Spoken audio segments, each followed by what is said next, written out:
Hello, and welcome to Message in the Middle with Marianne. We all know that life is hard, right? It's messy, it's unpredictable, but it can be wonderful all at the same time.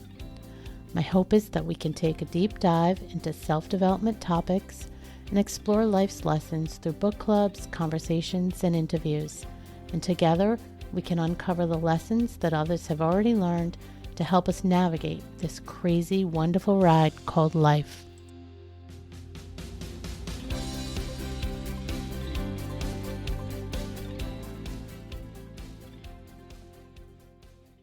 Hello and welcome to Message in the Middle with Marianne, and today with my guest, Jaimee Campanella. Jaimee is a time strategist and productivity consultant who mentors and guides people to take or regain control of their time. Jaimee, thank you for being here. Thank you so much, Marianne. It's a pleasure to be here. I'm very excited about talking about time with you today. Before we dig into that and all of the expertise that you're going to share with us, I'm definitely curious, how do you find yourself becoming an expert in this space and wanting to work in the field of time management? Thank you for the question. So I've always been a systems person. I've always been organized or into systems, procedures, documentation, like making things efficient. But that wasn't so much time related, but it was more about organization. And so it was time was it's always one of my strengths in terms of being organized. You have to master your own time. But that was kind of my own situation. And it was shortly after my second son was born, I decided I wanted to create a business that I could work from home and be present with my kids and have this true sense of work-life balance. And so I was kind of relying on all those tools and systems and strategies I had used in my professional life to create this for myself. But what happened was my business and my family began to grow quite quickly. And I was always fighting with time. I was disappointed with how much time I had, or I started working later hours. I was taking calls when I was with my kids. And I just felt like, and all the clients I was working with at that time too, were just saying they didn't have enough time. And this was part of the cycle for me of like overwhelm and burnout, was not feeling like I had enough time. So it was kind of in that place of seeing where I was suffering and where a lot of the people I was talking to were having the same experience. I thought, I need to crack this code about time, because we're all busy, we're all tired, fine, but we're also like really successful, brilliant, high achieving people. Why are we fighting with this external concept of time? So it was kind of in that place that I realized, yes, I need to go deeper. And this is where I want to help people, because time is the undercurrent of our life, right? Everything goes back to time. So I wanted to find a way to help people change their relationship with it for the better. And I did that for myself. And from that place, I pursued the expertise of specifically time, not just systems, organization, and productivity. So you talked about going through that cycle yourself. And I was thinking in my head, I think everybody does. It's this cyclical thing of, you get on this kick where or you think in your head, I've got too much. I'm overwhelmed. How do I fit this all in? I mean, I don't know of anybody that hasn't felt that. And then you implement something. Some of us do. Some of us just struggle with it, but others implement something, right? I'm going to try this. I'm going to try that. And we'll get into some of those specific things that people try or you can try. But I'm curious, what made it stick for you? Because we go through those and we try them and we still find ourselves in that same place, I don't know, a year later or whatever time period. So what worked? What finally stuck? It was changing my relationship with time on a mindset level, not just in a practical tools level. So like you said, there are tons of productivity, time tracking apps, Podoma, like there's just every method you could think of for how to structure and manage your time. And I felt like I had tried a lot of those. I had worked with other people to implement such systems, and those systems were only working on a Band-Aid level. And what I realized, the secret was changing my actual relationship with time. It's something that you're married to, in the sense of your whole life is dependent on it. But yet I had never stopped to think about what my relationship with time actually was and how it was affecting my life. we talk about this a lot when it comes to money. So maybe that's relatable for people, time, money abundance, and the way we speak about money, we attract money, we manifest money. And I realized it's the same for time, but we weren't talking about it in that way. But time was so much more valuable. Money is replaceable. Time is not. This is the most valuable currency that we have in our life. And yet we're just trying to box it in to one thing or another, or try to fit more into it. And that is really what shifted everything for me, was changing the way I think about time. I relate to time, honor time. Then it unfolded into actual substantial shifts in me. And then when I wanted to try a new tool, it worked. Or I could experiment with finding the right one. But until I kind of addressed this first, nothing was really working in the long run. What I got out of that parallel between the money is we should be thinking about time as something we have an abundance of, something that we have plenty of, and therefore need to just figure out how to use it wisely. But I guess, well, think about it like budgeting, right? You have all the money you need, but you still have to budget it, right? Yeah. So that you're using it wisely.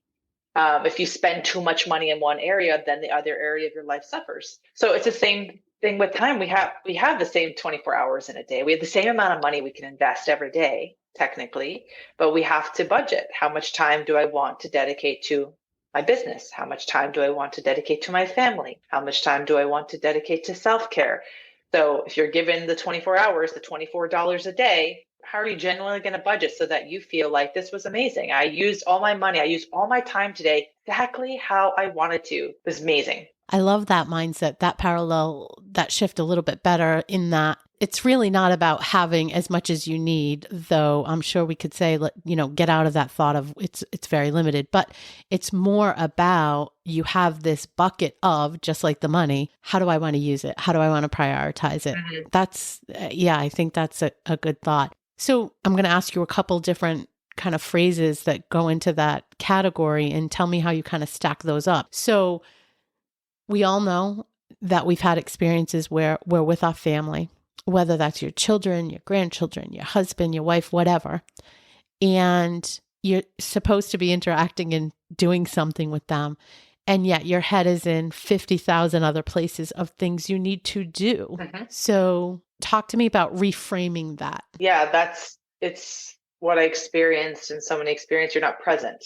You're not present in the time you've made for certain things. So it almost becomes obsolete. And this was my experience. I had made time to be with my children, but all I was thinking about was my business. I was thinking about that email I needed to write, that client I wanted to book, that social media post I wanted to write. And the same, I was in my business and then thinking, God, I'm so guilty. I should just be spending time with my family, or this is not what I want to be doing right now.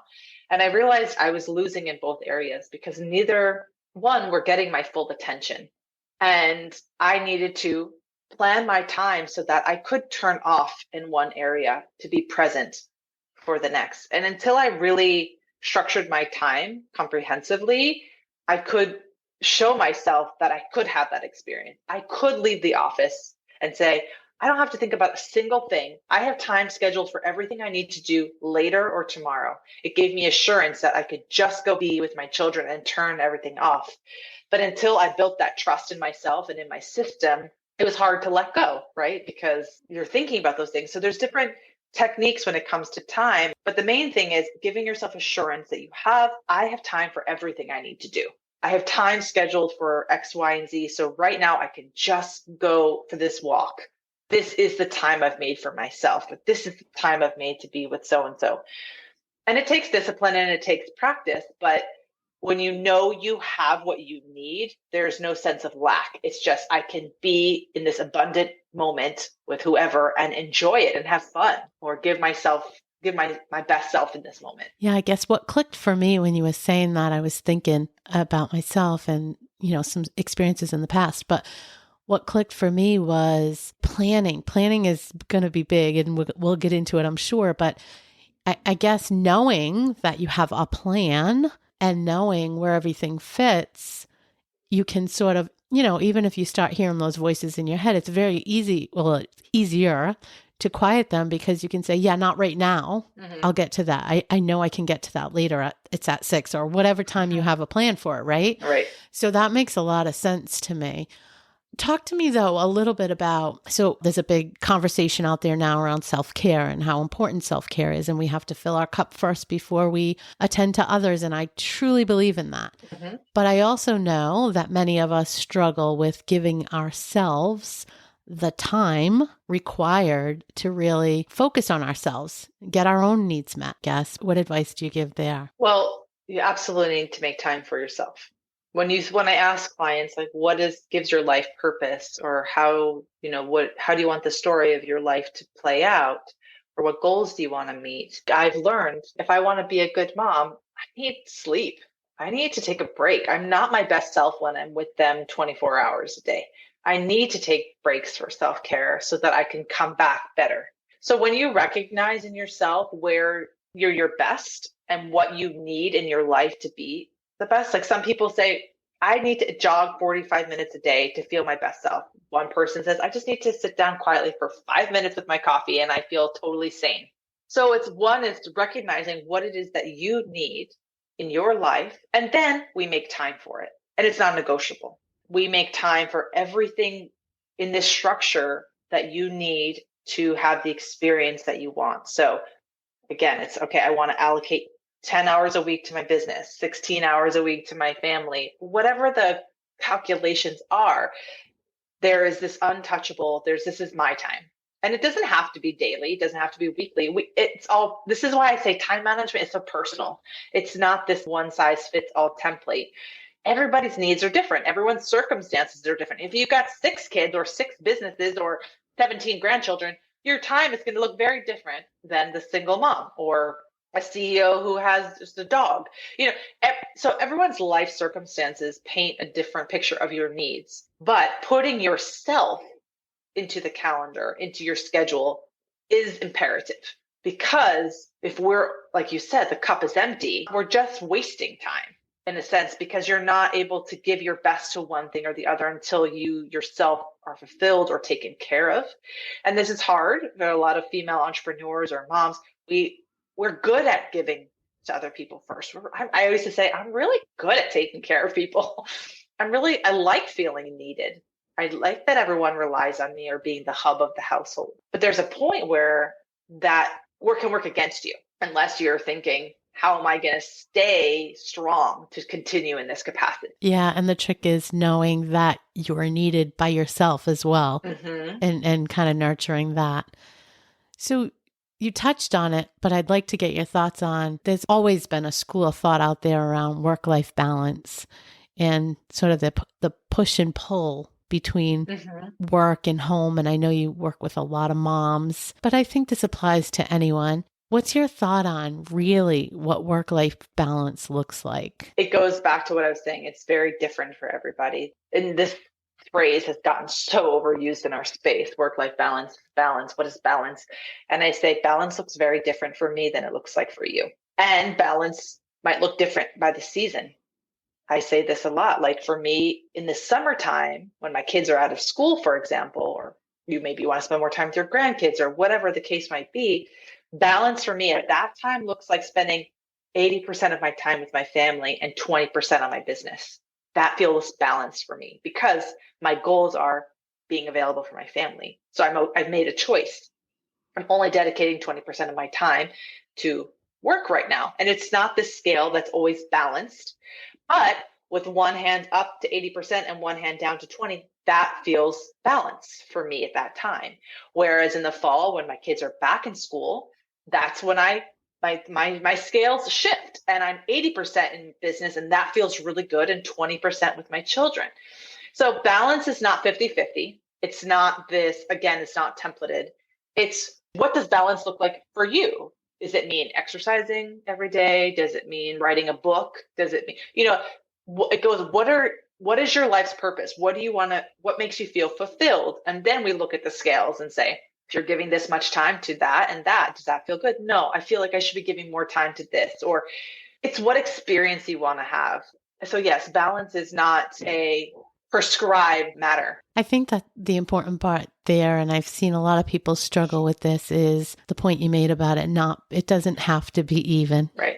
What I think people struggle with most is feeling the need for it to truly be like a balance, like a 50-50. I spend 50-50 time or whatever. A lot of, because I've been a career woman my whole life. And I think the key is what you just said. It's about being intentional, making the decisions that work at that time. And that could change season to season, month to month, year to year, whatever the situation.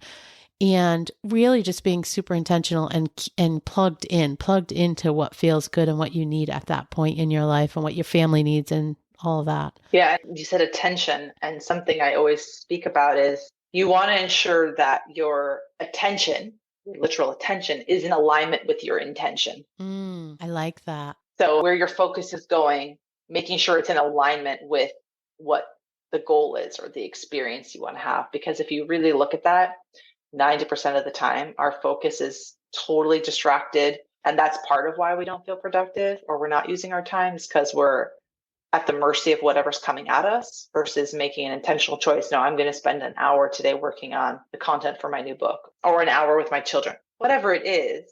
But we really lack this intention and ability to give our intention and focus to it. I love that, because I'm someone that was guilty of not having those priorities right for many, many years. And I think reminding people to check in with their intentions and make sure that their priority of how they're utilizing and allocating their time really fits their core beliefs and their intention for the life they want to live. I think that's important, because I think a lot of us miss it, right. Go through chunks of our lives not in alignment there. So that's a good one.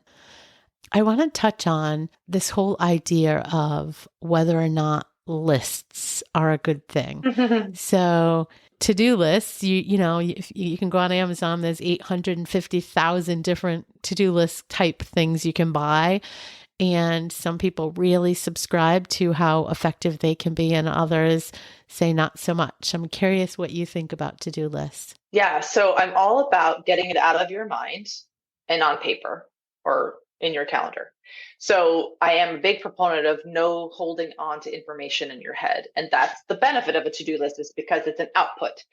So when we continue to hold all those to-dos or tasks or things in our head, this is what fuels that constant feeling of stress and overwhelm and the burden feeling heavier on our shoulders. So regardless of what the format is, whether it's a project management tool or a hard copy to-do list or your calendar, the first and foremost thing is you need a process by which to get it out of your head. So I am a huge proponent of that. That's first and foremost. Stop holding everything in your head. It's just like this disorganized hamster wheel. You can't sleep at night because you're thinking about that thing that you didn't do or you need to do, and I have to remember to do it. So there's this added stress and pressure. Or how many times have you been in a context where somebody walks by, oh, remind me to do that later. Oh, can you tell me to do that in the morning? Or so we're constantly in overload, and our brain is, it's no wonder we're in decision fatigue, because we can't make decisions when we're inundated with holding on to hundreds of different thoughts. So 100% you need a system for putting it on paper, electronically or physically, but getting it out of your head. So that's imperative. Now, like I said, what tools you use, there's so many out there. And this is where I think it depends on your style, your work style, and your preferences, your human design. But I'm a big fan of using my calendar as my to-do list, because that's how I'm able to budget my time. So if I take on like if I literally have to do the laundry, or if I have to go do errands, I need to put that on my calendar. I need to make time to do those things. If I need to work on a proposal for work, I need to make time for that. So for me, it's just having this long to-do list that never gets done, because we're not actually being realistic about where and when we're going to do it. So that's the feeling at the end of the day, like, oh, nothing got done today. My to-do list got longer. Well, you have to make the time to do the things on your list. Having this long list is not going to take you anywhere unless you have a plan to get it done. I like that. And I want to elaborate on that in a second. But first, I want to go back to something you said, because I know that several of the people in my group have this issue with the racing thoughts at night, and the brain that can't sleep because you're thinking about the 7,000 things you got to do.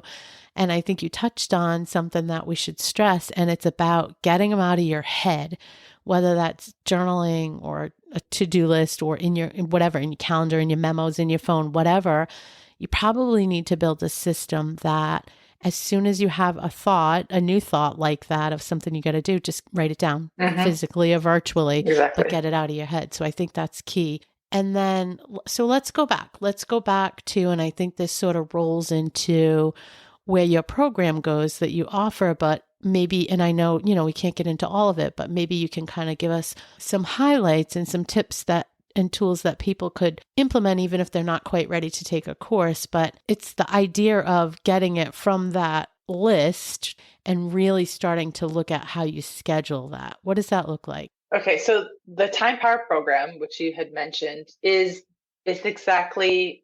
Actually, I'll give you an analogy. It's the closet in your house that is your life, that is overstuffed. It's disorganized. There's stuff on all the shelves. You don't even know what's in there, but you keep shoving things in there. And now you're like, I think, something's not working. I think we need a bigger closet. We need to remodel. We just need I need more space to shove it for all my personal things, all the things that are swimming in my head. I just keep putting them in there. So what the Time Power program, what I do with clients, this is this premium one-on-one experience where I'm going to help you take everything out of that closet.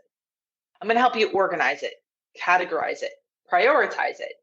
So what we get to see is like, oh my gosh, we can get rid of so much stuff. And we have so much space in this closet. I thought I needed a new closet, but now I see by organizing it and categorizing it, I have 3 new empty shelves to add more things that I want. So the schedule, your calendar is your closet. Right now, it's just cluttered or a mishmash of to-do lists and things swimming in your head. And where I want to get you to is getting everything out, the whole brain dump process, which, don't hold it in your head. But through the process of organizing and prioritizing, it's very revealing of how much you don't need to be holding on to and how much you have time for all the things that you want to do. Everything will fit back on the shelf. Give me an example of what categorizing looks like and how that helps. So if you have a to-do list or whatever's swimming in your head and it's business, personal, house, you have all these different categories of stuff, but they're mishmash. So it's like sitting down to say, okay, I need to write a business letter, but then I need to make a dentist appointment. Now I need to write an email. Now I need to go switch the laundry. It's context switching. You're floating back and forth between different areas of your life. And so when I say categorizing, it's like, no, let's look at everything personal related in one chunk. Let's look at everything business related so that you can focus. You can't focus on multiple areas of your life at the same time. So by taking everything out of that closet, if like date nights and grandchildren and parents and family situations are enmeshed in with the business stuff, you can't think straight. You always go flip-flopping in your mind. So categorizing it helps you see, oh, wow, I have different buckets of things that need attention in my life. Right now, I'm going to focus on my family. Right now, I'm going to focus on my business. Otherwise, it's what we talked about. You're in one, but you're thinking about the other. That makes sense. Do you have any tips on how you can save time so once you do that, you've got a bunch of buckets or a bunch of bins and you put all your stuff in it, thinking about the closet analogy. But are there ways to kind of have a few things share one hanger or one shelf? I mean, there's probably some ways to gain some efficiency within that system of scheduling. Yeah, definitely. I mean, I talk about task batching a lot. So like, I talk to a lot of food bloggers, they're like, oh, one day I take photos, one day I edit photos, one day I Photoshop my photos, then I send the photos. I said, no. You're like opening and closing this can of photos so many different times. Let's just one working session once a week where you edit the photos, you file the photos, because you're already in that headspace. You're already in the photos, you know your content. So task batching, things that you do that are similar or that are alike, do them at the same time. It's so much more efficient than stop, starting, coming back. So you save a ton of time when you work on things that are similar, that you already have all your reference material together. You don't have to go searching for those files multiple times. So there are definitely lots of ways to be more efficient when you look at your categories and then how you're going to spend your time working on them. I just thought of like just a super simple example of paying your bills. Like some people probably pay the bills every single time they come in, right? Or as soon as a bill comes in or it's due, whatever, you go in there, you pay it. Let's assume they don't have them set up automatically, right? But each time you do that, if you're anything like me, you got to log on to the bank. You got to sit down at your computer. You got to log on to the bank. You got to get through all the sign-on stuff. Then you got to get to the bank pay screen, blah, blah, blah. Sounds silly, but that's probably, I don't know, 3 to 5 minutes that you just wasted there, right? If I do that 4 times a week versus once a week and then just take all 4 bills. Exactly. I just gained, I don't know, 15 minutes. Yeah. No, that's exactly the concept. Yeah. Is that, and in that analogy, you see that bill on your desk and it's not going to stress you out. Like, oh my God, I have to pay. No, I have time on Friday to just do all my bill pay. I don't have to worry about it. I'm going to leave it right here. I don't have to worry about that. I know I have time planned to take care of it all. That makes sense. Otherwise, you're like, oh, I got to pay this bill. I got to pay this bill. You're getting distracted. You're just, again, doing what's in your face versus the intentionality. No, I have a weekly bill pay. Everything's going to get paid on time. It just arrived. I do it every week. Yeah. So I'm not worried about it. I can be present for everything else because this is just going to happen at the time I plan for it. And do you have a specific thing that you suggest for people as far as calendar and kind of plug in all that stuff in? Mm-hmm. Is it something you've designed or is there something out there or is it really irrelevant? Just do something. Well, definitely I want you to use something. So whatever tool you use that you like, I want you to be doing something. So again, some people want to handwrite it. Some people want to do it electronically. This goes back to preferences. But I'm a big proponent of Google Calendar. I keep everything there. I use shared calendars with different family members as needed. And then I do have a physical calendar, a large jumbo size dry erase board in our kitchen. And that's what I use so that I can get my family on board. With the young children, I feel like when you have information available for everybody to see, there's transparency, there's accountability. My parents, for example, they love it. They know when the grandkids are coming. They know when their doctor appointments are. And that is something that I custom created for my clients. And it's available in my Time Power store. But it's this jumbo size dry erase family calendar so that you have the holistic view of what's coming. And then everybody is kind of invested in it. So that's a great, great tool for families or people who like to see things visually. I think that that's very key. And then you have an electronic version, of course. So that's like where I'm in my office, regardless of where I am, I always know what's happening. And the bigger calendar is to loop other people in. Yeah, I like that idea. I was sitting here thinking about my husband and how he'll ask me in any given week 75,000 times. All right, I might be exaggerating a little, but when did you say we're doing blah, blah, blah, exactly. Or what, that kind of thing. And so, yeah, if you have it there somewhere. Yes. And that was key in my family and in my relationship too. Because, what time is pickup or what are we having for dinner or what's going on? Let's check. Now I can say, check the calendar. Everything is there. And I don't get as many questions anymore because now they just look at the calendar and they see what's happening. And actually it's encouraged more accountability and excitement because now my husband's like, oh, I see there's soccer on Saturday. I can do pickup. Or, just there's more engagement around our life topic. Yeah, I like that a lot. Especially I think if you have little ones, like you said, they can kind of see what the week looks like. Mm-hmm. I like that. So I heard a phrase that you were talking about and I really loved it because I know that so many of us have thought this thought a gazillion times in our lives. Talk to us about the Sunday scaries. Yeah, yes. Yeah. So many people come to me saying on Sunday, they just feel this pit in their stomach. They're like afraid to start the week. They are avoiding the week. Can I call out sick? Can I quit? Just the idea of the burden that they left behind on Friday is scaring them and they feel paralyzed to start the week. So I always say the Sunday scaries are really just a result of not managing our time and planning. Because if you're assured that you have a plan for the week, you go in with excitement and eagerness. But when you have this inundated list and you feel stressed and overwhelmed, that's why you want to avoid it, right? That's why you're scared of it. So I want to take the fear, the scaredness out of any day and give you the feeling of calm and prepared. So those are the tools and resources that I'm providing is to get you out of that Sunday scary and have a plan so that you can walk into every week feeling really good about how you're about to spend your time. Do you schedule time or allow time windows left blank for things that come up? So obviously you are working from home, you have your own business. Well, things probably still come up too, but I was thinking about, people that work outside the home in a different business, but I guess it doesn't matter.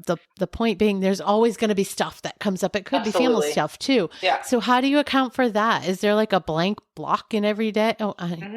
Yeah, I definitely create a lot of space Mm. in my schedule. I'm not about filling it up. I, of course, need to structure the things that I need to do, but I'm not about chalk block filling every single moment. I am all about creating space and flow because I feel that that's the beauty of structure. The more I create a structure for the things I need to do, the more space I have for freedom. And I can actually enjoy that space. And I have space for the unexpected because regardless of the context, your kid gets sick and now you have to be home with your kids. There's a leak in the bathroom. You have to now call 15 different vendors to figure it out. Or your boss now wants to have a timely meeting and you need to move something else. So regardless of you're at home or in the office circumstance, things like this will come up. This is life. There's only so much you can control. There's so much out of your control. But what you can control is how you approach those things, how you shift, how you create space and prepare for those things. Like I had one client who said, every Friday afternoon, I would go in for my end of week meeting with my boss. And then I have 100 new tasks. And then I had to reshuffle every single thing, every single time. Okay, great. Let's preempt that. So now Friday afternoons, don't schedule anything after that meeting. Give yourself time and space to field whatever comes out of that meeting so that you can leave the office feeling done. So it's all how we set ourselves up. We can kind of know in our life now, what are the kinds of things that are going to come up? There's only very rare percentage of really, really unexpected. Most of the things I can expect that my kids are going to get sick at least once a month if they're in school. I can expect to hit traffic. So we can plan. So I have to leave a little earlier. Like, how are you being kind to yourself in planning and structuring your day so that you do have time and space for the unexpected, for overflow, and for just space? You don't like, I just feel like filling it up. This hustle culture is not the answer. What's running through my head is the two themes that seem most important to really get your arms around this once and for all is the intentionality and the planning aspect. So I think it sounds like that's where you've seen most of the success, and it's kind of embedded in this whole program is really being intentional around what you take on, how you prioritize it, what you're giving your most of your time to, and then making sure you've allocated time for that. So that's great. Well, let me check in. Is that valid? Would you say those are like the core themes behind all of this? Sure. Yes.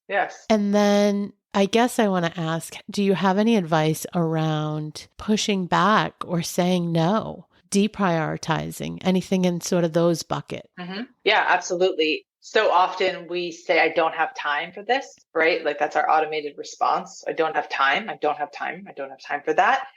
And really what I ask people to say is, can you say that instead of saying, I don't have time, can you say it's not a priority for me? Because it's a really good way of doing a natural check and balance. So if someone says to me, I don't have time to exercise. Yeah. I just don't have time to exercise. Okay.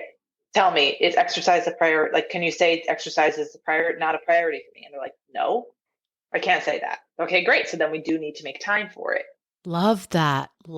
So when you're in touch with how much time you have to do the things you want to do, you're much better clear to see like, okay, somebody wants me to attend that event. I have something else at that time. So is this a priority? Yes. Okay, great. So then I'm going to readjust something. Or no, I don't want to fill up that space because I wanted to binge watch Netflix or whatever the case is. So this constant reevaluation, is it a priority for me? And feeling comfortable with saying no, or, I would really like to do that, but I won't be able to do it this month. So taking responsibility for the choices versus just yes, because you feel like that's the way to do it and feeling uncomfortable saying no. You're just overstuffing your closet every time you say yes to something that doesn't fit. I love the simple exercise of saying, so that's not a priority to you. It made me go back to the money parallel because somebody might say, well, I don't have money for that healthy vegetables. I can't afford to buy the, pricey produce. And then you might say, okay, so is that not a priority? Like what else are you spending money on? And I'm thinking all these people that buy, and I raise my hand too, so I shouldn't say all these people, but buying expensive coffee out. right? So expensive. If you didn't do that, you probably wouldn't have Right. that money to buy the vegetables. So it's all about the priority and getting in alignment, Right. which you said in the very beginning, Right. with your core beliefs and, what you want your life to look like. So that's a great question. And the exercise one is great because everybody says, I don't have time for it. So that's a really good one. So as we kind of close out, I want to give you an opportunity. Is there anything that we didn't touch on that you think is a core concept that you'd like to share with the group? Or do you think we touched on most of it? I think we've touched on everything that is most important, but just steer away from this hustle culture. It's not about adding more to your list. It's actually, I'm in this opposite mindset of taking on less Yeah. is actually where I am my best. It's not about more and more and more. It's about being intentional with our time. We talk about it a lot, like, oh, time, we experience time flying by. Where is the time going? When you're more present with your time, you don't have that as much because you're experiencing the joy of the moments. And remember, we only get to live this life once. So what story, what if you're constantly think of your life as a book and someone's going to read it, what choices are you so happy you want to look back on? I'm so happy I made that choice. I'm so happy I made time in my life to do volunteer work or to exercise or to write a book or whatever it is that's important to you. But this is living a life with responsibility and intention. Life is not happening to us. This is a gift that we have. So live it your best. I love that. Thank you for those closing remarks. I really love that. And we will put the links to all of your things. You have a whole bunch of them. Yeah. We'll put them in the show notes. But if you had to pick one, where would you send people to see you and hear kind of you talking about stuff? Like, what's the best place to go to? Yeah, I have a great free training about teaching you 3 shifts to take control of your time.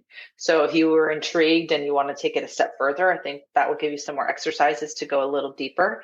And if you've heard me talk today and you're like, I am just ready to make the shift and make those changes, come sign up for the Time Power program. It is revolutionary in the sense of putting you back in control of your time and living the life that you want. And it's premier in the sense that I'm going to walk you through it. It's done with you and for you. This is not the kind of thing where it's like some people just don't want one more course to study, one more thing to do on their own. So take advantage of having a guide to help you get back on track. Thank you so much. We'll make sure we put that out there for people to get to. Thanks so much. Thank you. Have a wonderful day. You too.